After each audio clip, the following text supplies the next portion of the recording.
Hello, this is Turquoise. I didn't think I was going to make another presentation so quickly after the other ones that I made recently. I already told you guys that I'm leaving the intensive outpatient, and I've already said why, and I'm not going to belabor anything right now, but I would like to show you guys something that really upset me. And if you'll excuse me, I'm going to be utilizing one of my telephones. Um, I doubt that anybody will get back at me. I don't know who knows voices and knows numbers and stuff, but I'm going to be utilizing my telephone right now because I want to play you a voicemail that I got from my counselor today after I called him. I told you guys already that I called my counselor, and I want to demonstrate just how traumatic this is for me, just how upsetting this is. Um, I mentioned that they were all very blasé. He was very blasé about my explanation why I'm leaving, and he just doesn't seem to really understand, let alone care, why I'm leaving. Um, he tried to convince me to come back just so we could talk yesterday, but I think I know why he wants me to come in. He wants me to come in so he can talk me back into coming back or make me wrong. And the manager, Zeke, already made me wrong Christmas Eve. And they made me wrong again. Yeah, they made me wrong Christmas Eve. And I've been gone for almost 2 weeks again. I didn't even know it was that long. But I want to show you what it sounded like, how this guy sounded. I'm going to call my voicemail right now and see if I can play you back that message that he sent me today. I'm having a hard enough time processing my feelings right now about leaving without this kind of hoovering going on. And it wasn't a kind message. It was a very cold message, very very cold, very you know very clinical, very condescending. And you guys can be the judge, but let me call my voicemail.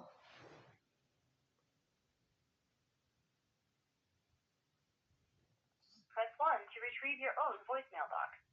Press 2 to retrieve a message. Press 1 to listen to your messages. Press 2 to change your personal options.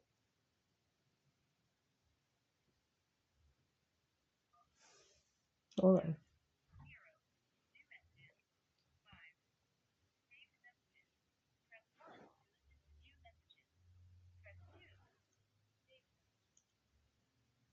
Let me see if I can find the saved messages.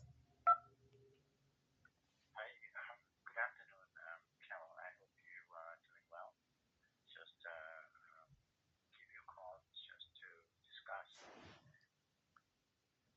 I'm going to wait until the end of the week, and if you do not show up, I might discuss and consult with our team that we're going to go ahead and discharge you from our programs. And again, you have resources with you already, so you can decide to go to different organizations and programs that best suit and fit your needs. Okay? My phone number, call me if anything. If not, again, I hope to see you coming in it sometime this week, tomorrow, or Friday, because today is Wednesday already. Well, good day, good luck, good day. Now, at a glance, he doesn't seem to be unkind, but he's insisting on me coming in.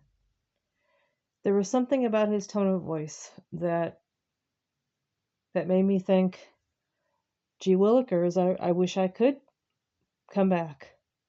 I didn't want to leave. And to you, ladies and gentlemen, I didn't want to leave. It was a hard decision to make.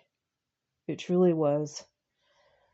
But I have been through months and months and months and months of hell in a handbasket, not only because I had such a powerful crush on Ursula, but because they were not handling it very well.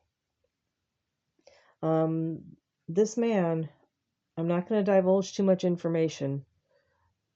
any information about him personally, but he's been through some stuff in his life, and he's acted um, very emotional in group therapy as the therapist.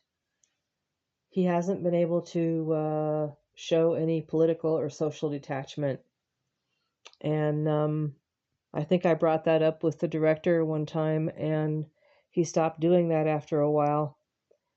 But I remember one time in group therapy, one of the clients, one of the female clients, said to him, "I want to hear some more about your life, your experience with your life, Steve."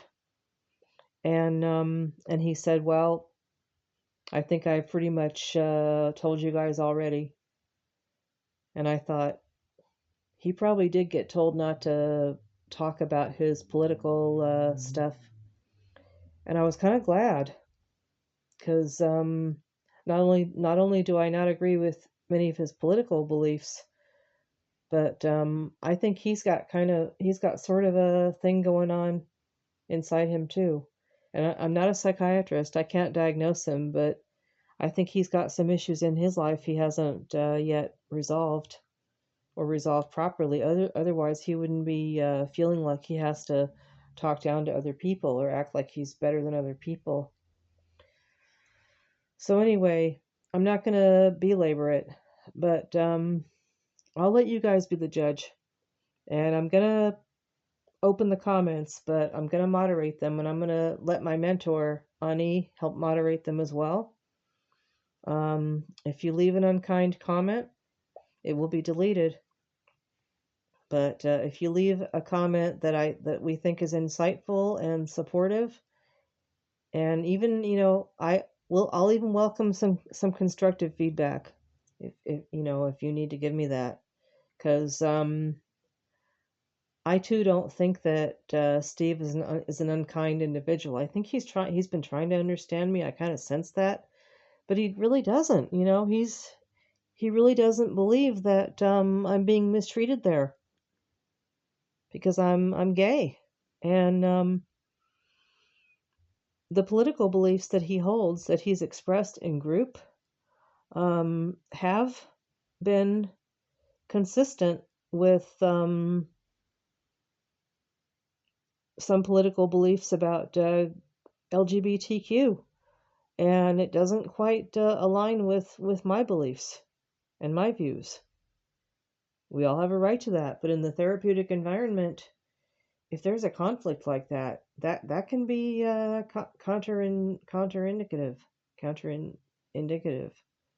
I really believe that, even as a client, even as a patient, and even as someone who's done some research on therapy, on what you should and shouldn't do, when you're rendering treatment.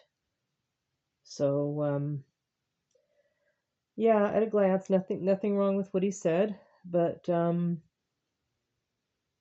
he's not interested in why I left. He just wants me to come back or go away.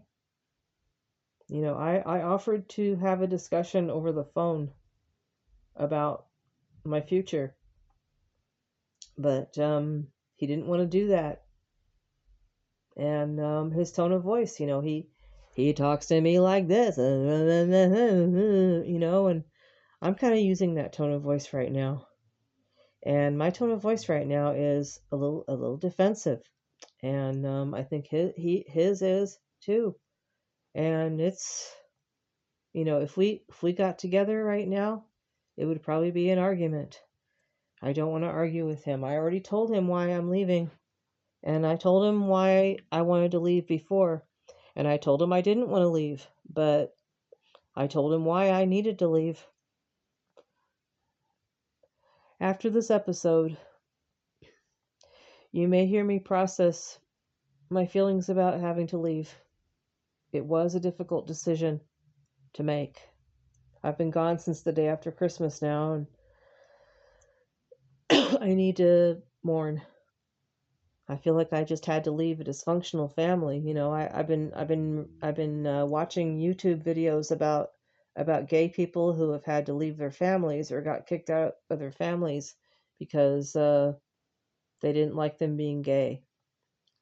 I watched a movie last night about a young gentleman who got disowned by his parents because he was gay.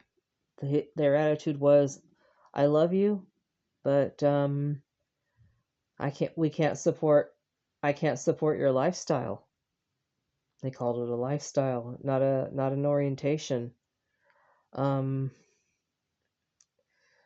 so I don't know. It's not an evidence based feeling, but I think Steve is going. We want you back here, Carol, but not the way you are. And I need to go somewhere, or I need to go somewhere, or I'm accepted as I am. And I'm not accepted as I am over there. I'm accepted only if I don't talk about or act gay. All right.